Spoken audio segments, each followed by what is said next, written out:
Hello everyone, a very good evening. Welcome back to Mission IS and PCS. I hope you guys are doing well. आज है Sunday और Sunday को हम revise करेंगे weekly current affairs को। जितना भी करंट अफेयर्स हमने वीक में पढ़ा है, जितने भी क्वेश्चंस को प्रैक्टिस किया है, उन सभी को इस वीडियो में रिवाइज करेंगे सो दैट आप उन क्वेश्चंस को बेहतर तरीके से लर्न कर सकें। तो चलिए शुरू करते हैं हमारा आज का ये वीडियो में एंड तक बने रहिएगा क्योंकि ये जो पूरा वीडियो है वो आप लोगों के लिए काफ़ी रेलिवेंट रहने वाला है।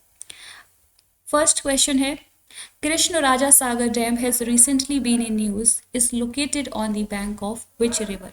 कृष्ण राजा सागर बांध हाल ही में खबरों में रहा है, ये किस नदी के तट पर स्थित है? तो ये जो डैम है कृष्ण राजा सागर डैम, ये कावेरी रिवर पर लोकेटेड है एंड अभी हाल ही में चर्चा में है क्योंकि यहाँ पर जो माइनिंग एक्टिविटीज़ होती हैं उन पर बैन लगा दिया है कर्नाटका के हाई कोर्ट ने। एंड ये जो डैम है वो मैसूर सिटी एंड बेंगलुरु के लिए ड्रिंकिंग वाटर प्रोवाइड करने का एक बहुत ही इम्पॉर्टेंट सोर्स है। अगर बात की जाए कौन कौन से स्टेट को कवर करता है ये डैम, तो तमिलनाडु एंड कर्नाटका। अगला क्वेश्चन है, a comprehensive social scheme Yogyashri is recently launched by which state UT of India. एक व्यापक सामाजिक योजना योग्यश्री हाल ही में भारत के किस राज्य केंद्र शासित प्रदेश द्वारा शुरू की गई है? तो अभी हाल ही में वेस्ट बंगाल की गवर्नमेंट के द्वारा एक स्कीम को लॉन्च किया गया जिसका नाम है योग्यश्री स्कीम एंड इसका ऑब्जेक्टिव है कि SC/ST कम्युनिटी के जो स्टूडेंट्स हैं जो कॉम्पिटिटिव एग्जाम्स की प्रिपरेशन करते हैं उनको ट्रेनिंग प्रोवाइड की जाएगी, ट्रेनिंग मॉड्यूल्स प्रोवाइड किए जाएंगे, उनको गाइडेंस प्रोवाइड की जाएगी एग्जामिनेशंस के लिए। तो ये इसका ऑब्जेक्टिव है एंड इसके तहत इस योजना के तहत ये भी इसमें प्रोविज़न है कि 50 ट्रेनिंग सेंटर्स को इस्टेब्लिश किया जाएगा अक्रॉस द स्टेट जहाँ पर स्टूडेंट्स को फ्री ऑफ कॉस्ट गाइडेंस, उनको जो कंटेंट है कॉम्पिटिटिव एग्जाम्स के लिए वो प्रोवाइड किया जाएगा। अगला क्वेश्चन है, Sucheta Satish set the Guinness world record by singing in how many languages. Sucheta Satish ने कितनी भाषाओं में गाकर गिनीज वर्ल्ड रिकॉर्ड बनाया? तो 140 लैंग्वेजेस में इन्होंने 9 आवर्स में 140 लैंग्वेजेस में गा करके अपना जो रिकॉर्ड है वो गिनीज वर्ल्ड रिकॉर्ड में शामिल कर लिया है अपना नाम। और ये केरला की टीनेजर सिंगर हैं सुचेता सतीश। काफ़ी इम्पॉर्टेंट ये फैक्ट है, आप लोग याद रखिएगा, आपके एग्जामिनेशंस में पूछा जा सकता है। अभी एक दुबई में एक प्रोग्राम था कॉन्सर्ट फॉर क्लाइमेट, उसी दौरान इन्होंने अपनी परफॉर्मेंस दी।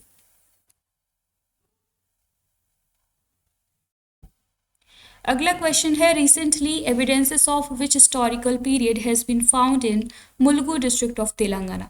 हाल ही में तेलंगाना के मुलुगु जिले में किस ऐतिहासिक काल के साक्ष्य मिले हैं? तो अभी हाल ही में मुलुगु डिस्ट्रिक्ट जो तेलंगाना का है वहाँ पर पैलियोलिथिक पीरियड के साक्ष्य मिले हैं। तो याद रखिएगा, इम्पॉर्टेंट है। अभी जो जुलाई 2023 में यहाँ पर एक फ्लड डिज़ास्टर हुआ था, नेचुरल डिज़ास्टर फ्लड आई थी, तो उसी दौरान यहाँ पर एविडेंसेस मिले हैं पैलियोलिथिक पीरियड के, जो क्वार्टजाइट टूल्स हैं उनके एविडेंसेस यहाँ पर मिले हैं। अगला क्वेश्चन है, व्हेन डू वी सेलिब्रेट दी प्रवासी भारतीय दिवस एवरी ईयर। हम हर साल प्रवासी भारतीय दिवस कब मनाते हैं? तो हर साल जो है हम लोग 9 जनवरी को प्रवासी भारतीय दिवस के रूप में सेलिब्रेट करते हैं। तो काफ़ी इम्पॉर्टेंट ये डे है, आप लोगों को पता होना चाहिए इसके बारे में। ये जो दिवस है प्रवासी भारतीय दिवस यानी कि NRI day, non resident Indian दिवस, जिसको 9 जनवरी को सेलिब्रेट किया जाता है एंड वो कम्युनिटीज़, ओवरसीज़ इंडियन कम्युनिटी जो दूसरे देशों में रहती हैं, उनका हमारे देश के विकास में क्या कंट्रीब्यूशन है उनको उसको यहाँ पर रिकॉग्नाइज़ किया जाता है। इसके अलावा महात्मा गांधी साउथ अफ्रीका से 1915 में इसी दिन लौटे थे, तो उस उपलक्ष्य में भी ये दिवस मनाया जाता है एंड इसको ऑर्गेनाइज करवाया जाता है मिनिस्ट्री ऑफ एक्सटर्नल अफेयर्स के द्वारा। सबसे पहली बार 2003 में प्रवासी भारतीय दिवस मनाया गया, बाद में 2015 में इसको रिवाइज किया गया एंड पहले ये हर साल ये इवेंट होता था, लेकिन अभी इसको 2 वार्षिक कर दिया गया है, 2 साल में ये सेलिब्रेट किया जाता है। अगला क्वेश्चन है द उदंती सीता नदी tiger reserve is recently in news located in which state. Udanti Sita नदी टाइगर रिजर्व हाल ही में खबरों में है, तो ये किस राज्य में स्थित है। तो इसका जो करेक्ट आंसर है that is option C, Chhattisgarh में लोकेटेड है ये, छत्तीसगढ़ में द उदंती सीता नदी टाइगर रिजर्व।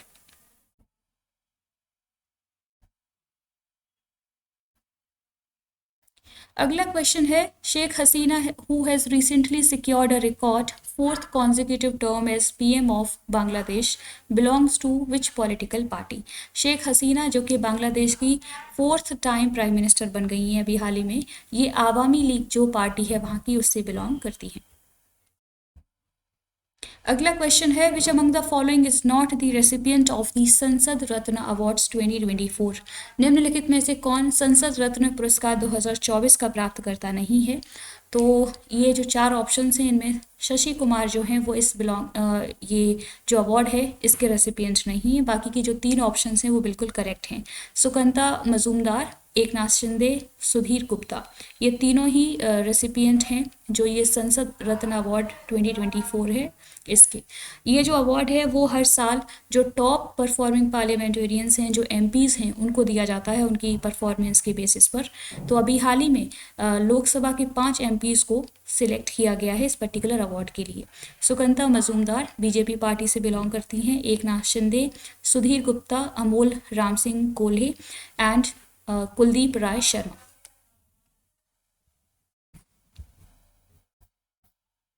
अगला क्वेश्चन है Indus food 2024 event is recently inaugurated by union minister Piyush Goyal at what place. Indus food 2024 कार्यक्रम का उद्घाटन हाल ही में केंद्रीय मंत्री पीयूष गोयल ने किस स्थान पर किया है।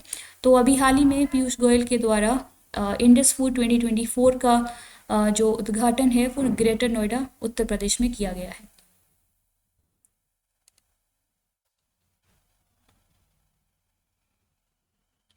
अगला क्वेश्चन है red ant chutney of which state has recently got GI tag. किस राज्य की लाल चींटी की चटनी को हाल ही में जीआई टैग मिला है। तो उड़ीसा स्टेट की ये एक चटनी बनाई जाती है, जो लाल चींटियाँ होती हैं उसकी ये चटनी बनाई जाती है, उड़ीसा की ये फेमस है। तो इसको अभी हाल ही में जीआई टैग मिला है, जो उड़ीसा का मयूरभंज डिस्ट्रिक्ट है वहाँ की फेमस ये चटनी है रेड आंट चटनी, और इसको लोकली काय चटनी के नाम से भी जाना जाता है। अगला क्वेश्चन है UNESCO's world heritage committee will be chaired by which country in 2024। UNESCO की विश्व धरोहर समिति की अध्यक्षता 2024 में किस देश द्वारा की जाएगी। तो भारत के द्वारा 2024 में यूनेस्को की जो वर्ल्ड हेरिटेज कमेटी है उसको चेयर किया जाएगा। तो इंडिया के पास इसकी चेयरमैनशिप है, याद रखिएगा। एक काफ़ी इम्पॉर्टेंट फैक्ट है, आपके एग्जामिनेशंस में पूछा जा सकता है। अगर बात की जाए यूनेस्को के इंडिया के परमानेंट रिप्रेजेंटेटिव कौन है, तो वो हैं विशाल वी शर्मा।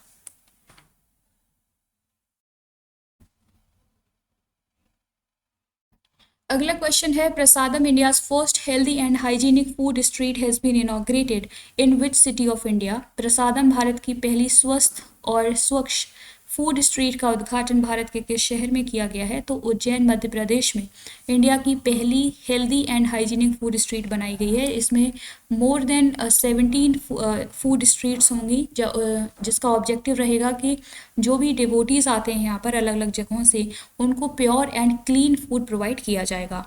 तो इम्पॉर्टेंट है, याद रखिएगा। अगला क्वेश्चन है who has become France's youngest ever prime minister recently. हाल ही में फ्रांस के सबसे युवा प्रधानमंत्री कौन बने हैं। तो गैब्रियल अटल, ये नाम याद रखिएगा, ये फ्रांस के सबसे युवा प्रधानमंत्री बने हैं अभी हाल ही में। 34 ईयर्स की एज पर ये प्राइम मिनिस्टर बने हैं।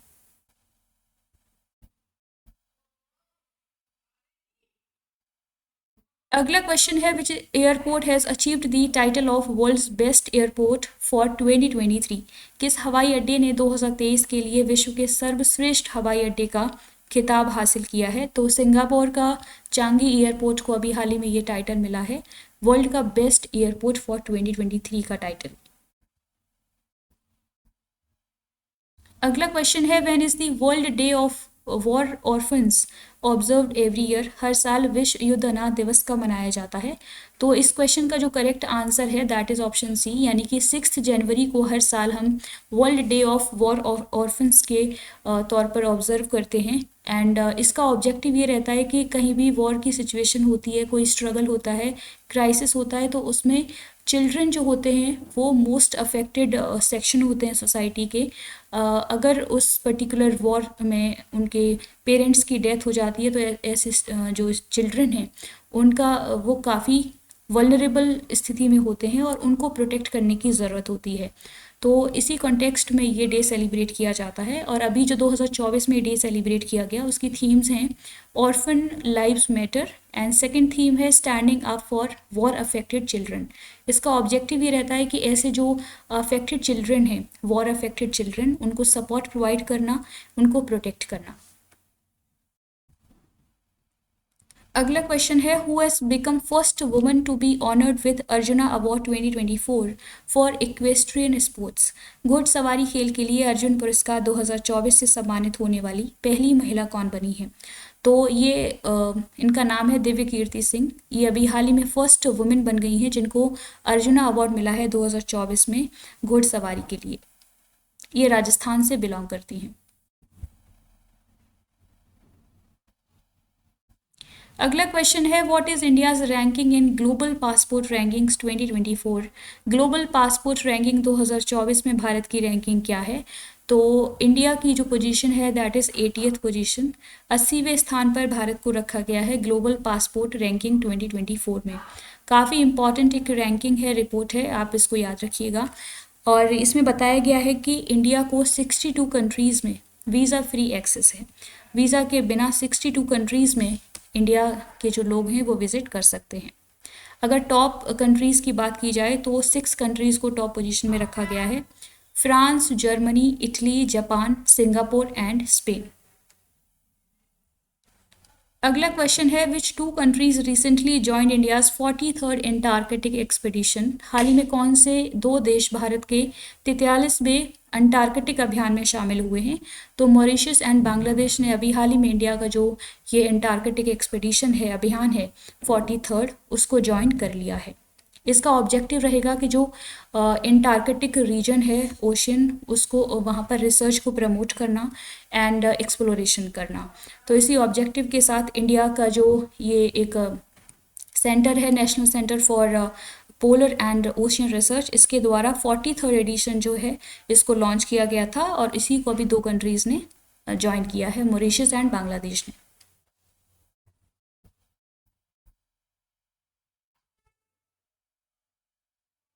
अगला क्वेश्चन है 27th national youth festival will be inaugurated by prime minister of India in which city recently. 27वें राष्ट्रीय युवा महोत्सव का उद्घाटन हाल ही में भारत के प्रधानमंत्री ने किस शहर में किया है? तो अभी हाल ही में 27th नेशनल यूथ फेस्टिवल का उद्घाटन नासिक, महाराष्ट्र में किया गया। तो ये भी याद रखिएगा वेन्यू, अभी ये हाल ही में इसको इनॉग्रेट किया गया है प्राइम मिनिस्टर के द्वारा, ये 27th नेशनल यूथ फेस्टिवल। अभी हाल ही में जो हम लोगों ने 12 जनवरी को नेशनल युवा दिवस सेलिब्रेट किया, तो उसी उपलक्ष्य में जो है ये फेस्टिवल सेलिब्रेट किया गया है एंड इसकी थीम रही है माय भारत, विकसित Bharat at the rate 2047 by the youth for the youth. पूरी ये जो थीम है आप लोग याद रखिएगा, काफ़ी इम्पॉर्टेंट है। अगला क्वेश्चन है when is the startup India innovation week 2024 being celebrated. Startup India innovation सप्ताह 2024 कब मनाया जा रहा है? तो ये जो सप्ताह है वो 10th to 16th जनवरी को सेलिब्रेट किया जा रहा है। तो option A is correct here. यहाँ पर बेसिकली इंडिया में स्टार्टअप इकोसिस्टम को प्रमोट करने के लिए इस तरीके के जो प्रोग्राम्स होते हैं, जो डे सेलिब्रेट किए जाते हैं, ये इनका ऑब्जेक्टिव रहता है कि इंडिया में स्टार्टअप इकोसिस्टम को प्रमोट करना है। कौन सी डिपार्टमेंट के द्वारा इसको सेलिब्रेट किया जाता है the department for promotion of industry and internal trade, जो कि ministry of commerce and industry के अंतर्गत आता है। थीम की बात की जाए तो वो थीम है startups unlocking infinite potential. National startup day हम कब सेलिब्रेट करते हैं? 16 जनवरी को। तो ये फैक्ट भी आप लोग याद रखिएगा, काफ़ी इंपॉर्टेंट ये फैक्ट है कि नेशनल स्टार्टअप डे इंडिया में कब सेलिब्रेट किया जाता है? 16 जनवरी को। एंड अगर बात की जाए स्टार्टअप इंडिया इनिशिएटिव की, तो उसको लॉन्च किया गया था 16 जनवरी 2016 में। अगला क्वेश्चन है Ramlala Darshan scheme is the initiative of which state government. Ramlala Darshan योजना किस राज्य सरकार की पहल है? तो छत्तीसगढ़ की गवर्नमेंट के द्वारा अभी हाल ही में ये जो स्कीम है इसको लॉन्च किया गया है, रामलला दर्शन स्कीम। इसका ऑब्जेक्टिव ये है कि जो राम मंदिर है अयोध्या में, उसका उसके जो है वहाँ पर यहाँ के लोगों को ले जाया जाएगा, भगवान राम के दर्शन करवाए जाएंगे फ्री ऑफ कॉस्ट। तो इसमें जो टारगेट रखा गया है वो ये है कि 20,000 रेजिडेंट्स को हर साल अयोध्या मंदिर की जो है विजिट करवाई जाएगी फ्री ऑफ कॉस्ट। अगला क्वेश्चन है recently which country has banned the trade of the dog meat. हाल ही में किस देश ने कुत्ते के मांस के व्यापार पर प्रतिबंध लगा दिया है? तो अभी हाल ही में साउथ कोरिया के द्वारा एक लेजिस्लेशन, एक बिल को पास किया गया एंड उसमें ये मेंशन था कि जो डॉग मीट होता है उसकी ईटिंग एंड सेलिंग दोनों पर यहाँ पर बैन लगा दिया गया है। तो एक इंटरनेशनल न्यूज़ है, आपको पता होनी चाहिए। अगला क्वेश्चन है Atpadi Conservation Reserve has been established in which state to provide safe habitat to endangered canid family। लुप्तप्राय कैनिड परिवार को सुरक्षित आवास प्रदान करने के लिए किस राज्य में अटपाडी संरक्षण रिजर्व स्थापित किया गया है? तो अभी हाल ही में महाराष्ट्र में ये जो एक सेंचुरी है जिसका नाम है अटपाडी कंजर्वेशन रिजर्व, इसको अभी हाल ही में इस्टेब्लिश किया गया है। इसका जो ऑब्जेक्टिव है बेसिकली दैट इज़ कि जो वाइल्ड डॉग्स होते हैं उनकी फैमिली को प्रोटेक्ट करने के लिए ये जो सेंचुरी है इसको क्रिएट किया गया है। कहाँ पर? महाराष्ट्र का जो सांगली डिस्ट्रिक्ट है वहाँ पर।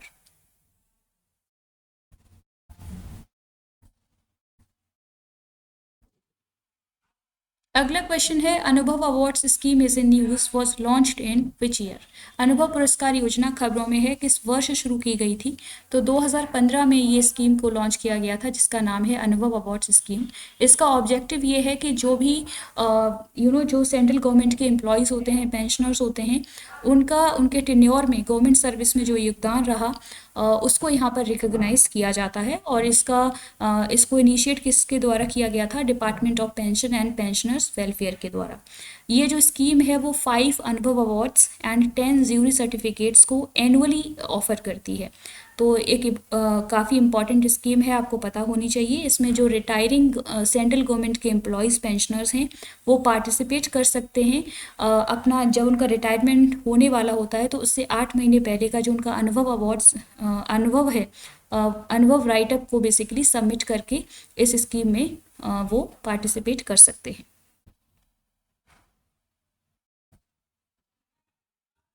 अगला क्वेश्चन है recently ministry of rural development has signed an MOU with which institution to finance rural SHGs। हाल ही में ग्रामीण विकास मंत्रालय ने ग्रामीण SHGs को वित्त पोषित करने के लिए किस संस्था के साथ एक समझौता ज्ञापन पर हस्ताक्षर किए हैं? तो अभी हाल ही में मिनिस्ट्री ऑफ रूरल डेवलपमेंट ने SBI के साथ, जो स्टेट बैंक ऑफ इंडिया है उसके साथ जो है रूरल सेल्फ हेल्प ग्रुप्स हैं उनको फाइनेंस करने के लिए, फाइनेंशियल सपोर्ट प्रोवाइड करने के लिए एक समझौता ज्ञापन साइन किया है। अगला क्वेश्चन है मूल्य प्रवाह 2.0 initiative launched by the university grant commission with primary objective of. विश्वविद्यालय अनुदान आयोग द्वारा मूल्य प्रवाह 2.0 पहल किस प्राथमिक उद्देश्य से शुरू की गई है? तो अभी हाल ही में ये जो स्कीम है इसका जो सेकंड वर्जन है उसको लॉन्च किया गया है, तो आपको इसके बारे में पता होना चाहिए। इसका जो ऑब्जेक्टिव होता है वो है to instil human values and professional ethics. Basically higher education में ह्यूमन वैल्यूज़ को इनकलकेट करने के लिए, स्टूडेंट्स में क्रिटिकल थिंकिंग को डेवलप करने के लिए ये स्कीम है, इसको लॉन्च किया गया था 2019 में। तो ये क्वेश्चन आपसे पूछा जा सकता है कि इसका जो फर्स्ट वर्जन, सबसे पहली बार मूल्य प्रवाह जो स्कीम है इसको कब लॉन्च किया गया था? 2019 में। अभी इसका सेकेंड वर्जन आ चुका है जो कि अपडेटेड वर्जन है, एंड इसमें हायर एजुकेशन में जो ह्यूमन वैल्यूज़ हैं उनको प्रमोट करने की, उनमें इनकलकेट करने की बात की जा रही है। क्योंकि जिस तरीके के सर्वेज में जो फाइंडिंग्स आ रही हैं उसमें ये बताया जा रहा है कि अनएथिकल प्रैक्टिसेस काफ़ी बढ़ती जा रही हैं हायर एजुकेशन में, जैसे कि फेवरेटिज्म है, सेक्सुअल हैरेसमेंट, जेंडर डिस्क्रिमिनेशन। तो इन सभी इश्यूज़ को टैकल करने के लिए जो है ह्यूमन वैल्यूज़ का इनकलकेशन बहुत ज़रूरी है हायर एजुकेशन में। यहाँ पर फोकस किया जाएगा ऑनेस्टी एंड इंटेग्रिटी जैसी जो वैल्यूज़ हैं उनको प्रमोट किया जाएगा, ट्रांसपेरेंसी को बढ़ाया जाएगा, अकाउंटेबिलिटी को प्रमोट किया जाएगा, एंड स्टूडेंट्स में क्रिटिकल थिंकिंग को डेवलप किया जाएगा।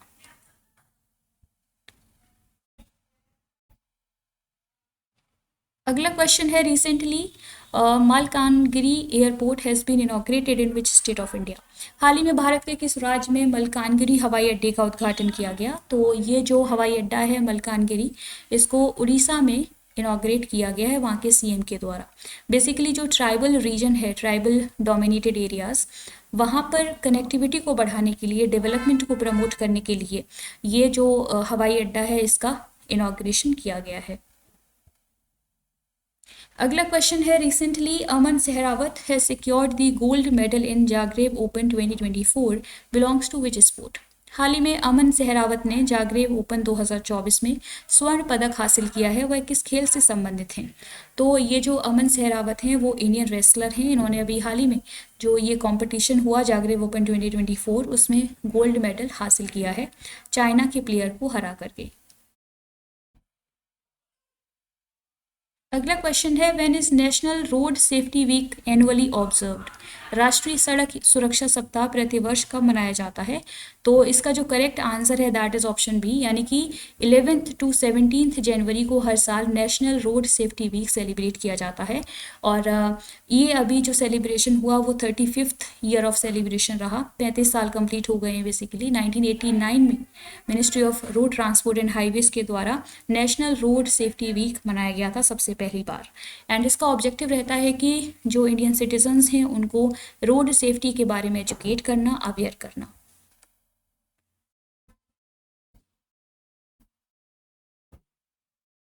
तो ये थे वीकली करंट अफेयर्स के क्वेश्चंस। होपफुली आपको ये वीडियो पसंद आई होगी। अगर आपको हमारा ये इनिशिएटिव पसंद आता है तो प्लीज़ इसको सपोर्ट कीजिए, लाइक कीजिए, शेयर कीजिए एंड सब्सक्राइब कीजिए हमारा चैनल मिशन हाइज़न PCS।